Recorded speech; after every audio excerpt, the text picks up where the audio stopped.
Hello, and welcome back to the Tradesight U.S. Stocks and Futures Market Preview for Thursday, the 18th of February 2016, and Friday, the 19th. We don't usually do market previews Thursday night for Friday, as it's already wrapping up what we've been looking at for the whole week.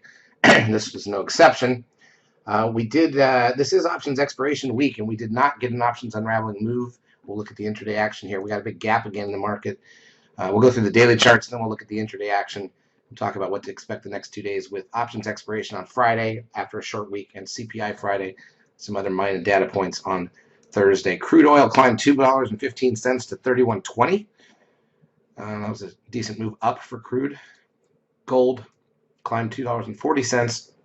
The S&P cash index up 31.24, but a lot of it was a gap once again, so there wasn't really a clean move, unfortunately. NDX, you can see it better here again, 2 days in a row, big gaps up. We've actually moved quite a few points, about 150 points, but a lot of it was not in trading, it was in gapping. This NDX was up 94. SOX up 14 for the session, recovering quite a bit. Biotechs up 80.9, well back above that 10-day moving average. The VIX dropped to 22.31, that's down to $1.80, settling down here a bit as the market comes back up. TRIN 0.59, that's a very low close in the TRIN, and suddenly the 10-day moving average of the TRIN is 0.88. 0.88. Remember, when that gets below 0.85, and sorry, it's actually 0.86. My eyes are deceiving me. When that gets a little below 0.85, that's actually usually a sell signal on the market. So one more low reading tomorrow that could bring that number under that. That's out of the blue. It's been holding up above a buck for our point for a while. NASDAQ volume 2.1 billion shares. Wednesday was a little slow. I'm sorry, Tuesday was a little slow. Wednesday picked up a bit. Advanced decline ratio, plus 1,500 or so on the NASDAQ. It's decent. Plus 2,056 on the New York. It's one of the better ones we've had in the last 12 months, probably in the top 10 there. Google up $14.33. Apple up $1.48. Amazon up 13 even. Netflix gained 571. Looks like a nice green day across the board. Again, wasn't very exciting to actually trade because of this. Here's the ES with 5-minute candles. Gapped up.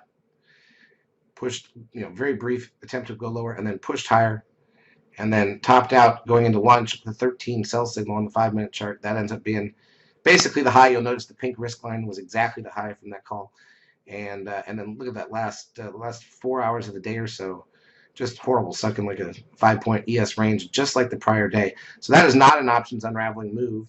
That usually would have started after the first hour and continued the rest of the day. I guess we'll be looking for that options unraveling move to occur Thursday still. It usually comes somewhere in here, doesn't it? All right, in terms of economic data, on Thursday, we have, initial jobless claims and continuing claims in Philly Fed an hour before the bell. We've got crude oil inventories, as I said last night. They don't do those on Wednesday. On short weeks, they do on Thursday, and then they push the natty gas one back, so they'll both be tomorrow at 10:30 and 11. And then to wrap up the week, Friday morning, CPI, which can be a decent number, obviously, potentially, and move the market if anything happens there. I'm not sure that it will be a shocker of a number, but we'll see. That's about it. I mean, just the rest of the week here, it's a short week. The trading in the afternoons has been really poor. The mornings, we've pulled stuff off. And futures action's been kind of contained, not very interesting. So I don't know. Hopefully we still get that move, the move we need on Thursday, the options unraveling move, and give us a big trading day for the week. Friday with options expiration will unlikely be an interesting day. Charts as usual brought to you by eSignal 12. If you've not taken a trial of our services, feel free to do so. We will help you out for a couple weeks. Have a great trading Thursday and Friday.